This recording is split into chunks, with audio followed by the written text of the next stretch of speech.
like a dame, nothing in the world. There is nothing you can name. Good afternoon from Nicky and from me, from Castle Goring. I'm rather tarted up because I have a house guest who is the most elegant woman I have ever known in the whole of my life.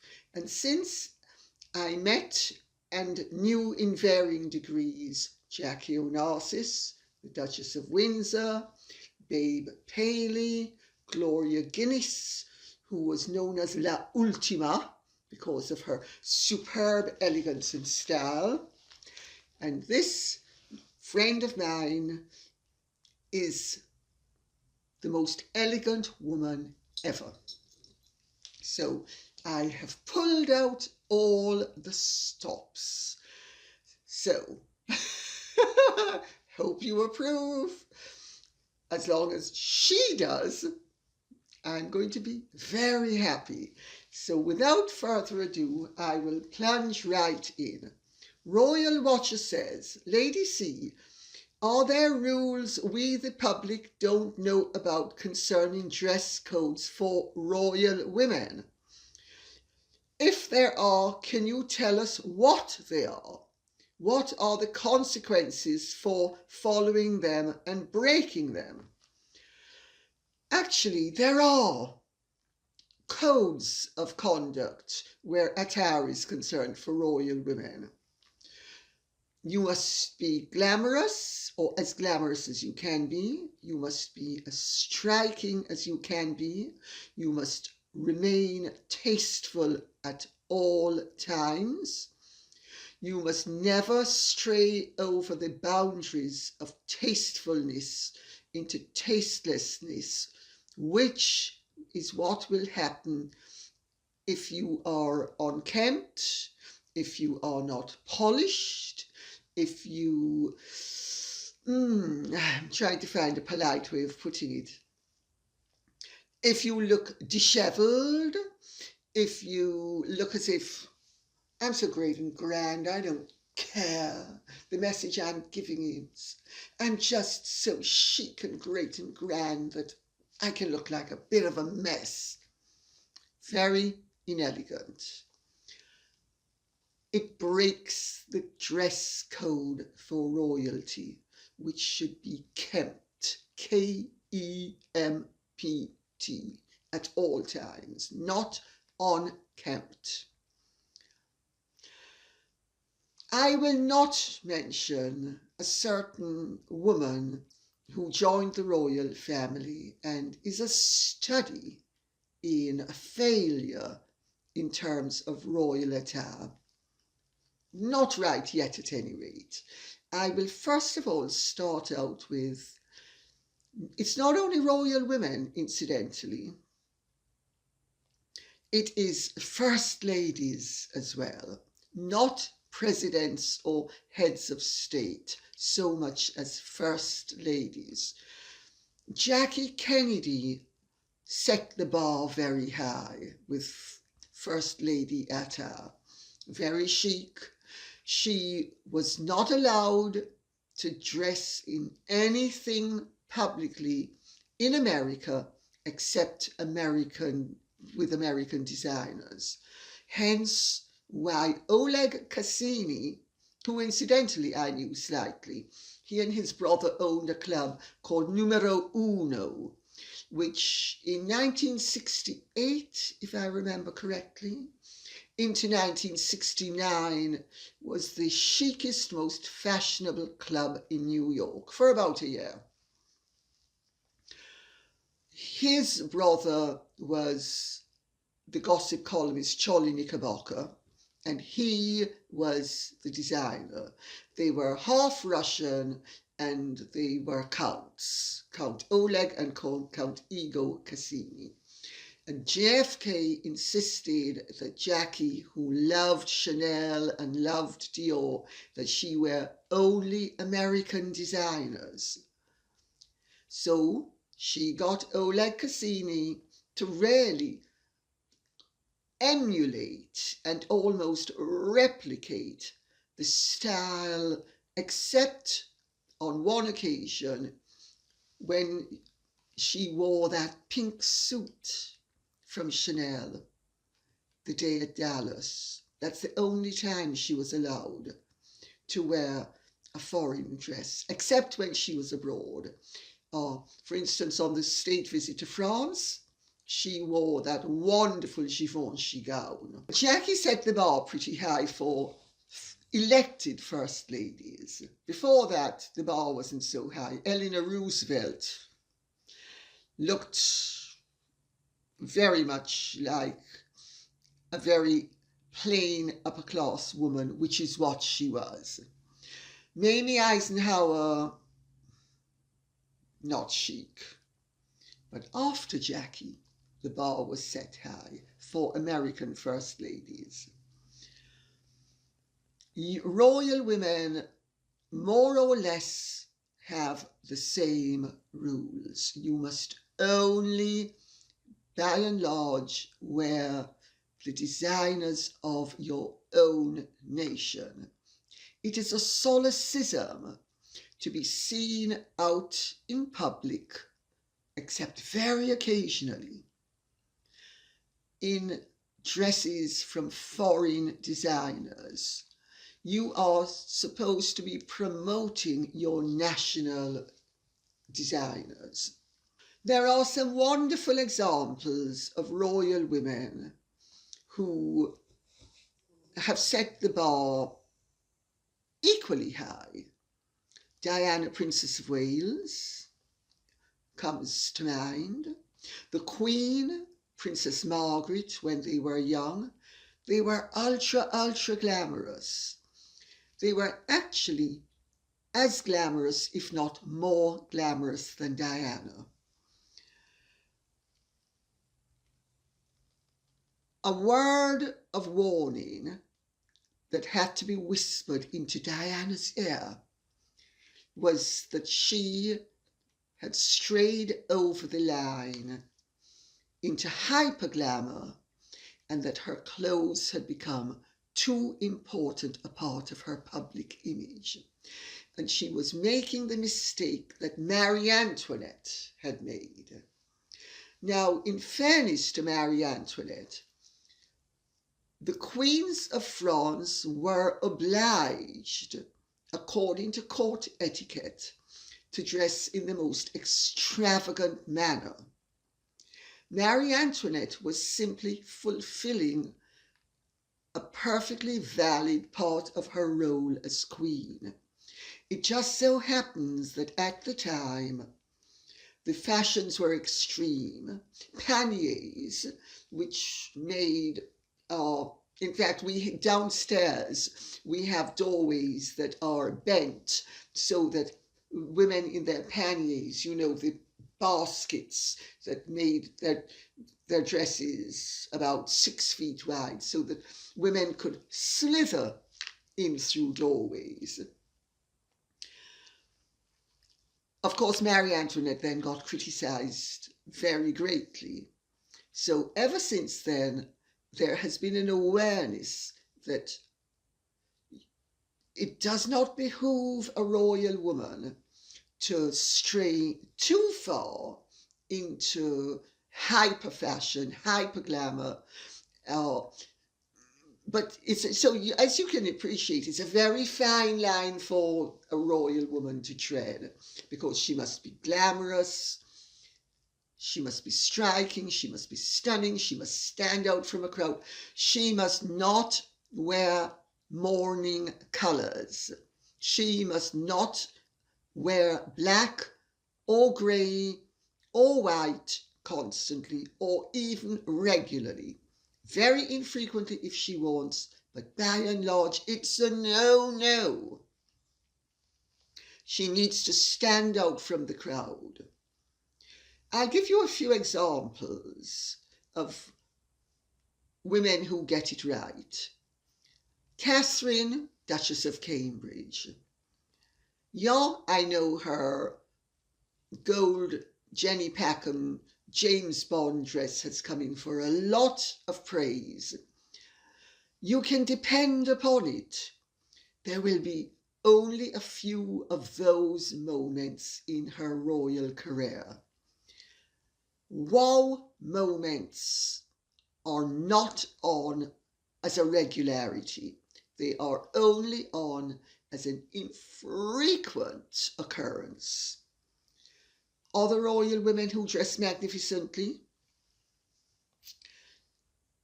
Crown Princess Mary of Denmark, Princess Sofia of Sweden, Crown Princess Victoria of Sweden,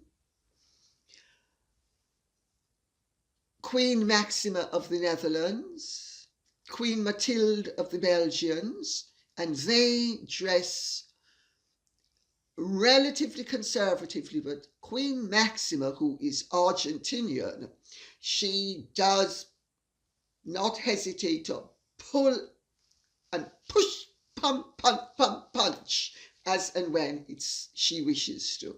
So she doesn't pull her punches. Queen Letizia of Spain is an absolute exemplar of how a queen gets it right and does it on a budget, as indeed is Catherine Cambridge. A lot of their clothes are high street clothes. They're not couture, they're not designer things, they are high street brands. Zara is a very popular one, not only with them but with my children. Queen Rania of Jordan, again, absolutely stunning woman. So I think we get the message. Now we come to two other important factors in terms of royal women and their attire. Your posture has to be regal. You cannot walk like Joan Collins. It is unacceptable. You cannot flounce and flaunt yourself. Meghan Markle doesn't know how to walk. That's also one of the reasons why her clothes are always so obviously ill-fitting. Because not only are they too tight, normally, either too tight or too loose, but when she doesn't understand. She's never, because I'm sure she's not brought up in a world where there was couture, and she doesn't understand the concept of ease. A garment is supposed to have ease, which means you're supposed to be able to move around with it without getting diagonal, vertical, or horizontal pulls, which she does. Also, her posture is all wrong because she puffs her chest out too much and swaggers, with the result that even if there was ease, the fit becomes wrong because the hang of the dress. It's not possible to have a dress properly constructed that hangs properly with a woman who is constantly swaggering. Look at Meghan. When she is standing still, her clothes fit much better than when she is in motion. Then look at everybody else and see that their clothes remain fitted when they are in motion, because they're not contorting their bodies the way she does to show everybody that I've arriven, and you just better note it. I hope I've answered the question. Uncomplicated says, Lady C, I have the feeling that husband's wife mistakes price for class, and uncomplicated spells it with a K. Note the capital K for classy, Klaaaasy.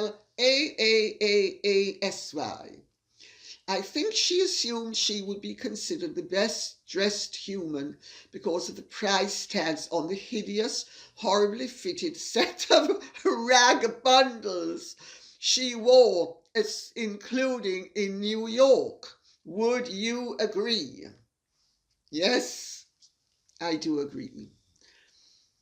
Oh, it's a tragedy because, well, tragedy is the wrong word. It's a pity.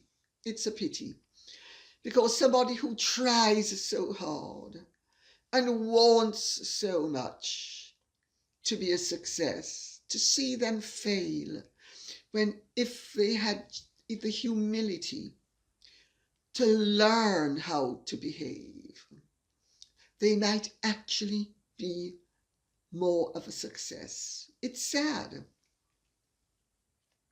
But I think she's arrogant. I think she's overbearing.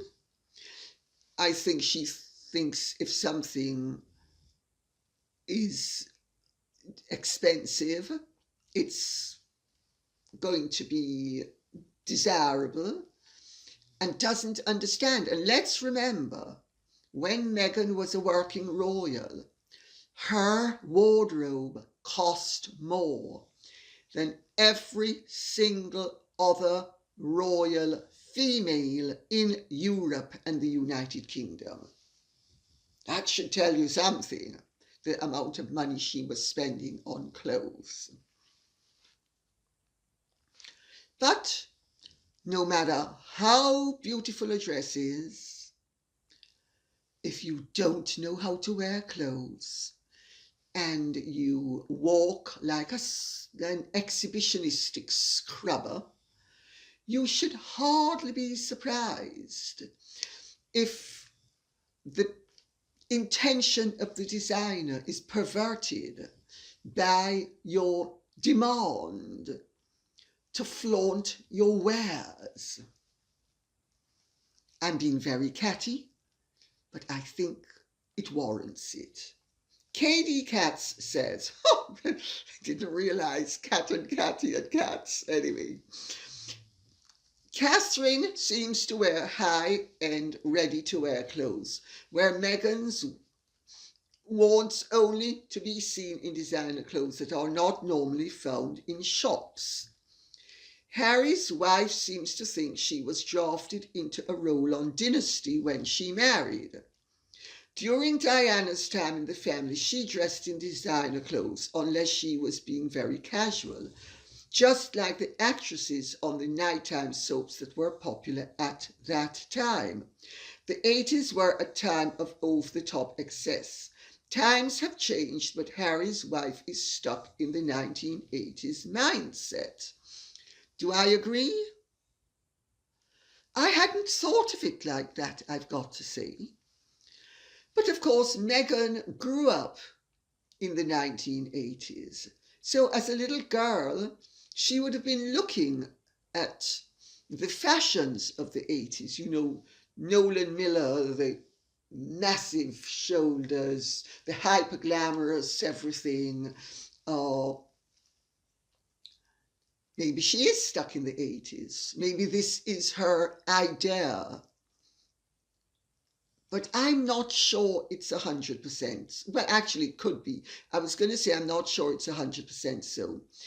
Because, of course, when she was on Suits and she was being dressed by them, she was far more polished and far more kempt than she has been since she became royal. She also, interestingly enough, walked in a more modest, comely manner. She didn't have that tart flaunt that really only scrubbers and tasteless, indecorous scrubbers at that have. Caroline Brown says, regarding Meghan Markle's comments in Ireland, I find it interesting how quiet she is over the mainly Republican state of Texas and their latest abortion laws. Why do I think that is? No advantage to be gained from her. As far as she's concerned, if there's no advantage to be gained, she's not going to interject.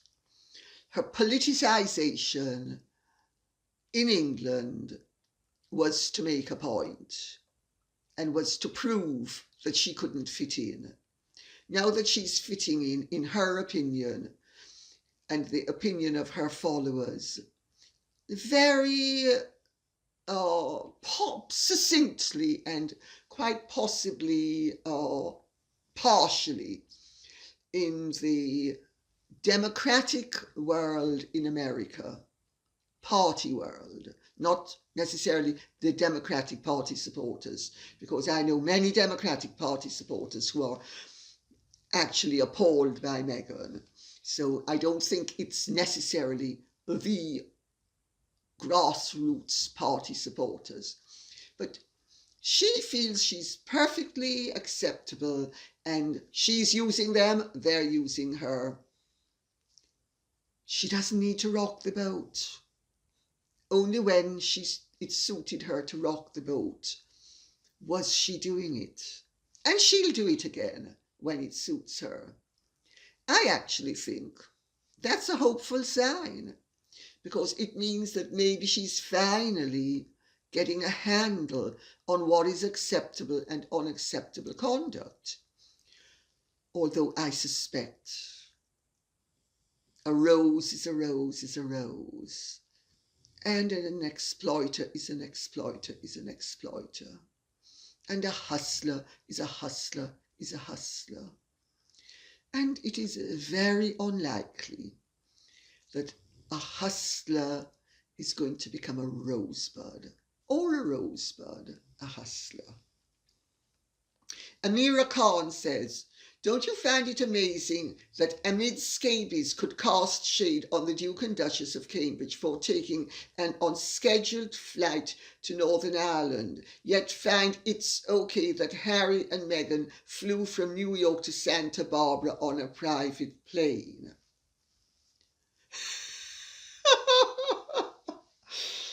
Oh dear, amid scabies, the biracial reporter who suffers with Meghan because he is biracial, one half Caucasian on his father's side, one half Caucasian on his mother's side. Two halves make a whole. That's one half Caucasian, the other half Caucasian means you're biracial. And obviously totally authentic and sincere and all those wonderful things that he and Meghan represent. Well, the air miles from London to Londonderry are 383. The air miles from New York to Santa Barbara are 2,517. There's no comparison. It's laughable. Also, Northern Ireland, and in fact the whole of Ireland, is a special case. Security has to be higher for a royal flying into Ireland. It would be very inconvenient for them to fly in on a commercial airliner. It would not be considerate of all the people who would be inconvenienced. It would also be far more expensive, and therefore it would not be a good thing to do. As for the carbon footprint, well, I think one is nearly 2,000 air miles more than the other.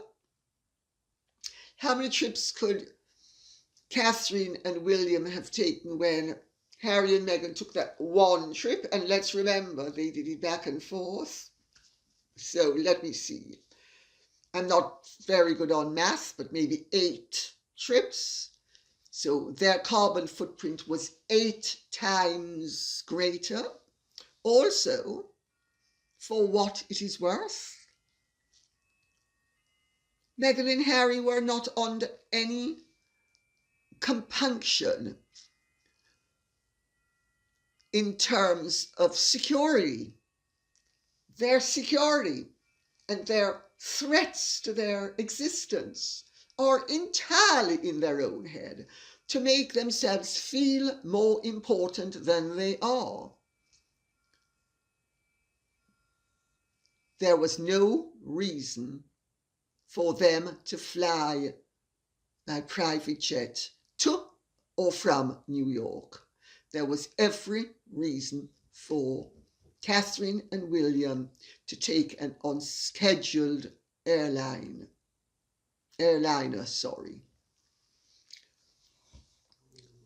It just shows how farcical these people are. It shows their complete lack of proportion. It shows their actual unscrupulousness, because they do not scruple to maintain that something that is 8 times greater than something else is equally bad, even though the conditions are different. Joan Cooper says, Lady C, I am in the throes of reading your book, The Real Diana, which I find very enlightening. Thank you very much. I hope you do. However, disconcertingly, I am being continually pulled up short by passages which echo Harry and in particular Meghan's activities and statements. Surprise, surprise. When Meghan commented she knew nothing about the royal family, it is obvious to me she has not only studied your book, but has memorized it in detail. Do you agree? Well, I'm not going to speculate. I'm going to say what I was told. I was told that Meghan Markle has read everything there is to read on Diana. She has made a study of the subject, and that my books were the books that she relied upon the most, because my books were the most accurate. And she has been replicating the character in my book, because The Real Diana and Diana in Private is the only book that actually replicates the Princess of Wales's character accurately. If she were trying with the Morton book, she could whistle in the dark. Harry wouldn't recognize what she was about. She's bright enough to know, and evidently she did study my books and has been enacting scenes from them and enacting emotions from them. I find, if that is so, and I have been reliably informed it is, and I have no reason to disbelieve my sources, because the proof of the pudding is in the eating, and we are being dished up on a daily basis the most dreadful meal of Diana Mach 2. So she's got it from somewhere, and if she didn't get it from my books, I don't know where she'd have got it from, because they are the only accurate account of the Princess of Wales's life and character. And I say that because it is true. And if it sounds as if I'm tooting my own horn, so be it. I took an awful lot of stick for speaking the truth, and those who begrudge me crowing now that everybody else has to eat humble pie, begrudge away. It's a matter of complete indifference to me. I earned the right and I am embracing it. Sorry, those who don't like it. I know it's not very modest, but when you have been abused to the extent that I was for speaking the truth, I'm pretty sure you would feel exactly the same way if you have a head and a heart. Sandra Gill says, do you agree Meghan would make a good friend of the second wife of Paul McCartney, who said that she had never heard of the Beatles? Well, as we all know, Heaven Mills McCartney is a piece of work. I have to say, I think that there are things about her that I regard as admirable. You know, she was an attractive woman. She lost her leg in a tragic accident when the police ran over her. She was young. She did not let it interfere with her in any way, shape, or form. She turned it to her advantage. Now, some people would say that is the mark of a crass opportunist and somebody who has a serious personality disorder. That is also the mark of somebody who is positive, embraces life, and does not endure needless self-pity, but dusts themselves off and gets up. Also, she, after her accident, she used the fact that she was an amputee to do a great deal of sterling work with amputees all over the world. This was before she met Paul McCartney. I suspect, rather like Meghan, once she met Paul McCartney, and I mean, there's little doubt that she's a hustler, just like Meghan. And, you know, these girls, the Peter principle kicks in. They're perfectly good up to a certain level. Take them beyond that level.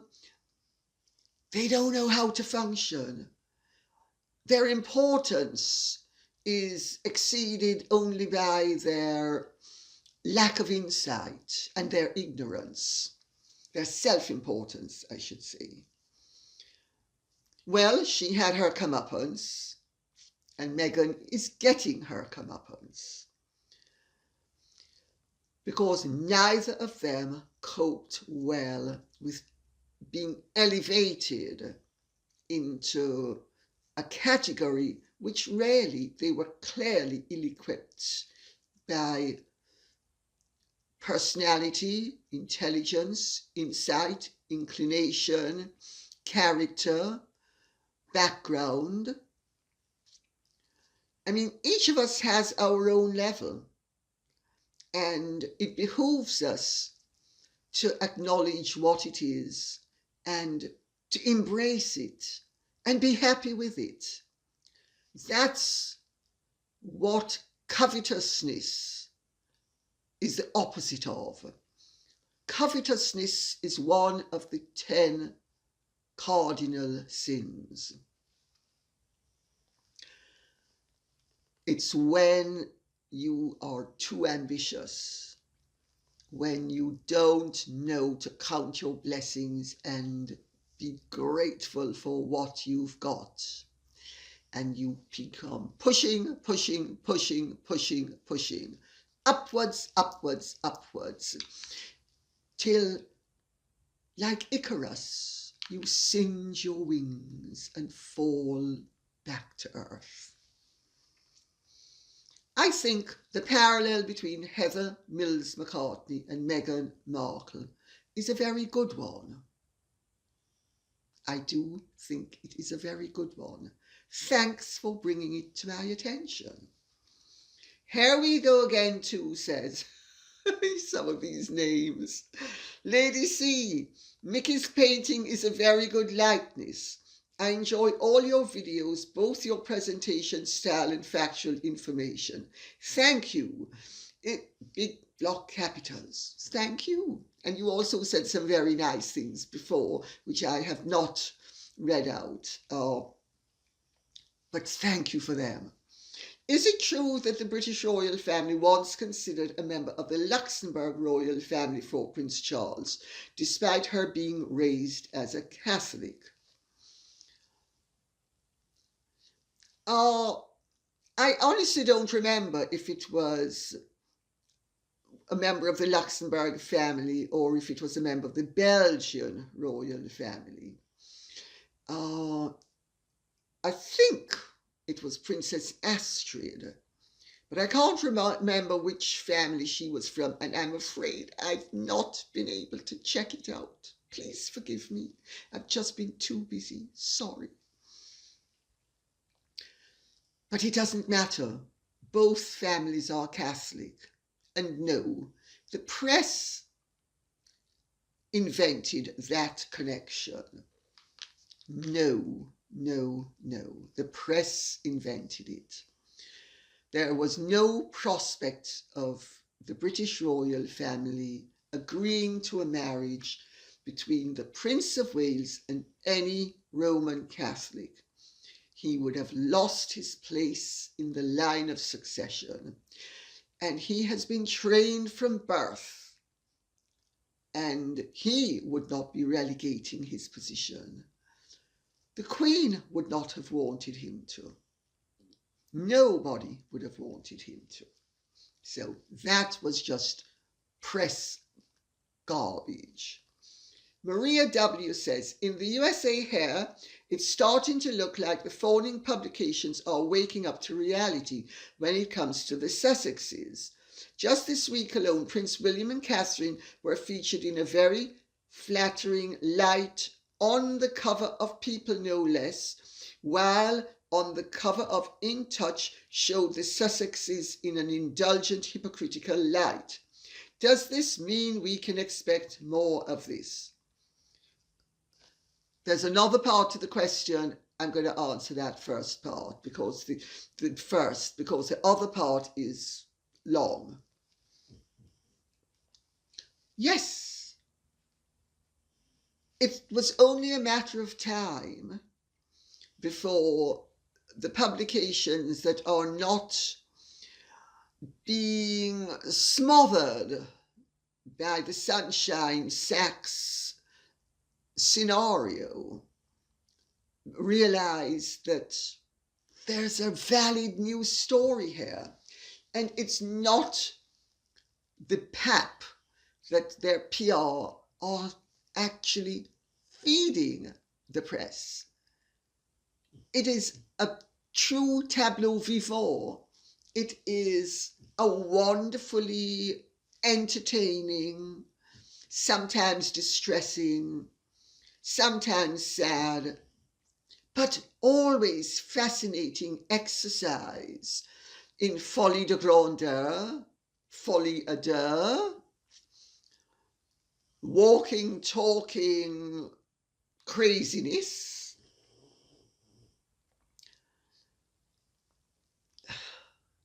I think you've got the message. I don't think I need to continue. To resume, also food for thought. I've always wondered if the princes saw parts of their mothers in their respective wives in different ways.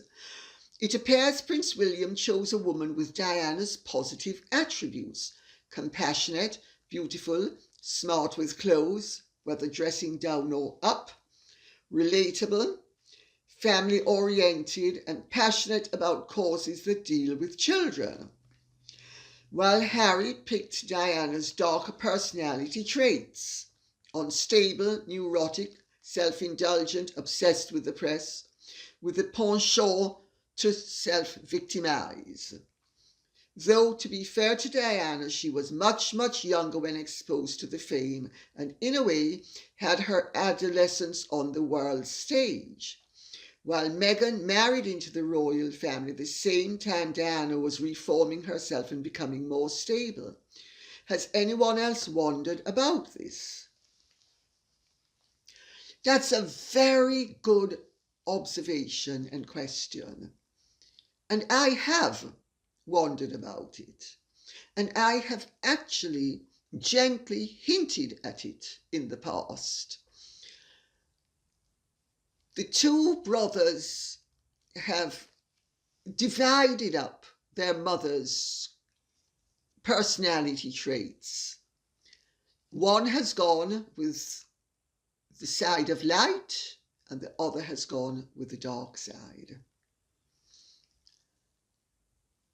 Of course, we must remember Harry was 2 years younger than William. So Harry was, I think, a week short of his 13th birthday when Diana died.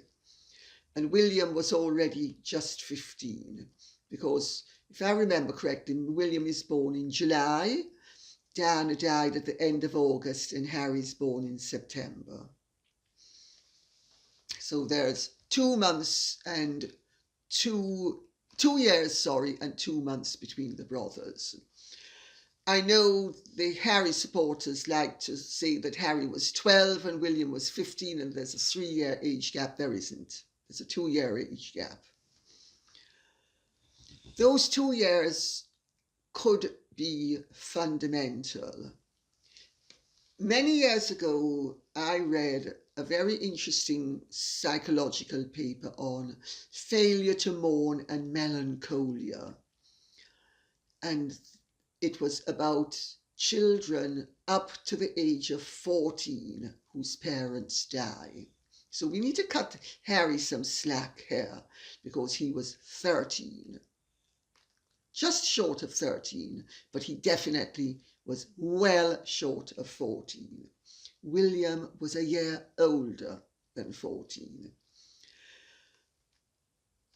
The maturation point does kick in.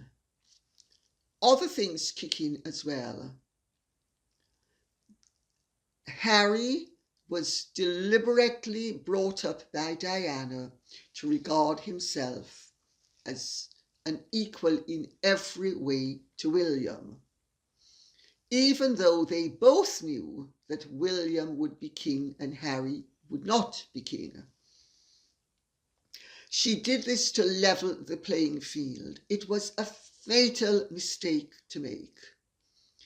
You do not, when one child is going to become king, pretend that the other child, who's never going to become king, is entitled and equal to everything that the other whose destiny is to be king. It's insanity.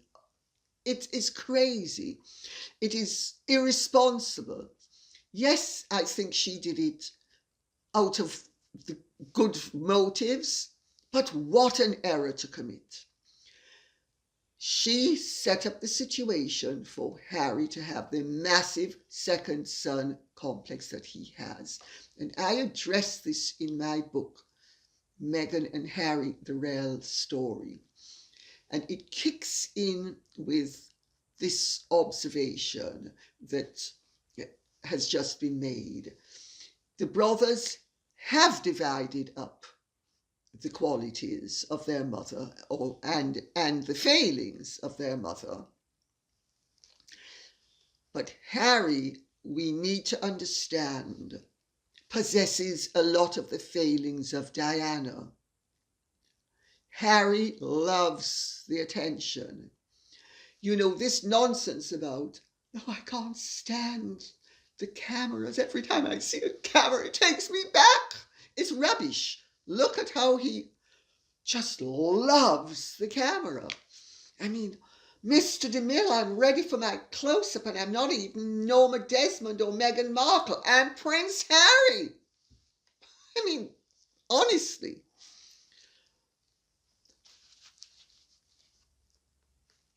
He, unfortunately, I suspect, was just that little bit too young to actually begin to have insight into his mother's failings. And I think there lies one of the roots of the cause. And another root of the cause is that Harry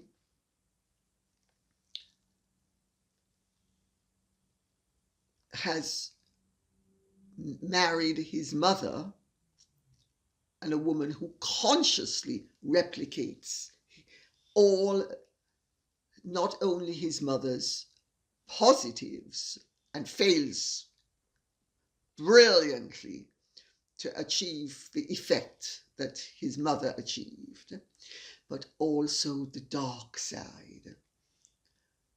Sad but true.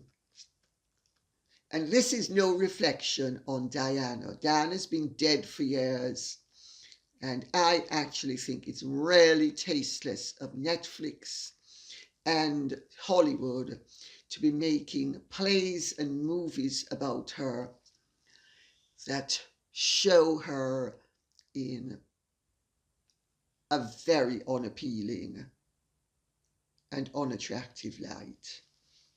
I think she should be allowed to rest in peace, and certainly they shouldn't be prodding her corpse and looking at any and exhibiting.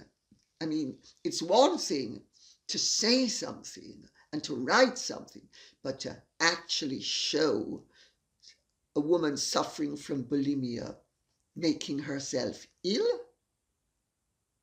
I don't think so. Peggy S. says, "Dear Lady C, you are so entertaining, witty and refined. I love your videos and your laugh makes my day." Thank you very much. Thank you very much for your kind words. I am delighted that you find me witty, entertaining and refined. Those are all characteristics that I think we all have the capacity to develop. And therefore, I thank you from the bottom of my heart for acknowledging that you are saying that I have successfully developed those aspects of my character. I hope so. I set out to be witty, entertaining, and refined. I love your videos and your laugh makes my day. Thank you very much. Thank you. I have a question for you regarding the gruesome twosome. If Harry was to divorce and seek forgiveness from Her Majesty and the royal family, do you think Has would be welcomed back into the royal family? And will the public forgive him, in your opinion? Thank you for so much laughter and inside information. God bless you, Lady C. Thank you. It's really sweet what you said. Do I think he will be welcomed back? I think as long as he has that albatross around his neck, he's not going to be welcomed back, because they know, as does anybody with 2 grains of sense in their head, if Harry has Meghan in tow, Meghan has a pipeline to Gayle King, Oprah, amid scabies, Vanity Fair, People magazine, and every other self-promoting publication and entity that she can access. So, no, I don't think he'll be welcomed back with her. But if he divorces her, yes, I think they would welcome him back the way the prodigal son was welcomed back.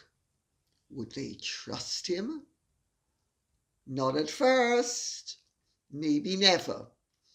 Would they give him a chance? Maybe gradually. But they would be very aware of public opinion. Does that mean that Harry would be excluded ad infinitum? Quite possibly. Does it mean he would be infiltrated back into public life here? Possibly. Will anybody trust him? Not for many a year. I'm sorry. No, they wouldn't. And would the public forgive him? I think the public, with time, if he is infiltrated like some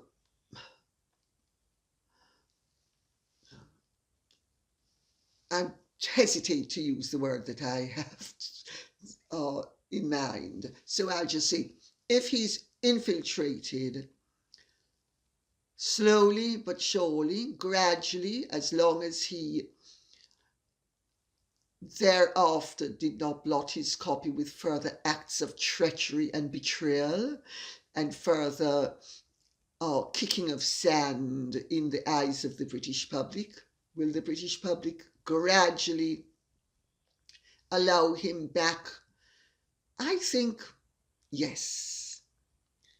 And if he got back in touch with the side that the British public used to like, pre-Meghan, and he made it quite apparent that post-Meghan Harry had ceased to exist, I think with the passage of time, he would be tolerated and maybe even ultimately respected for having turned over a new leaf.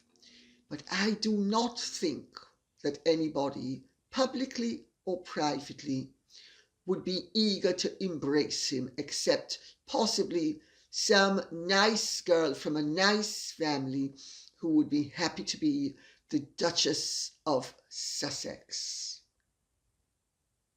I hope I've answered the question. Thank you very much for listening. I hope this has been of interest to you. If it has, please like, share, subscribe, press the notification bell, and please keep the questions coming in. Remember, this is not possible without you. God bless and goodbye.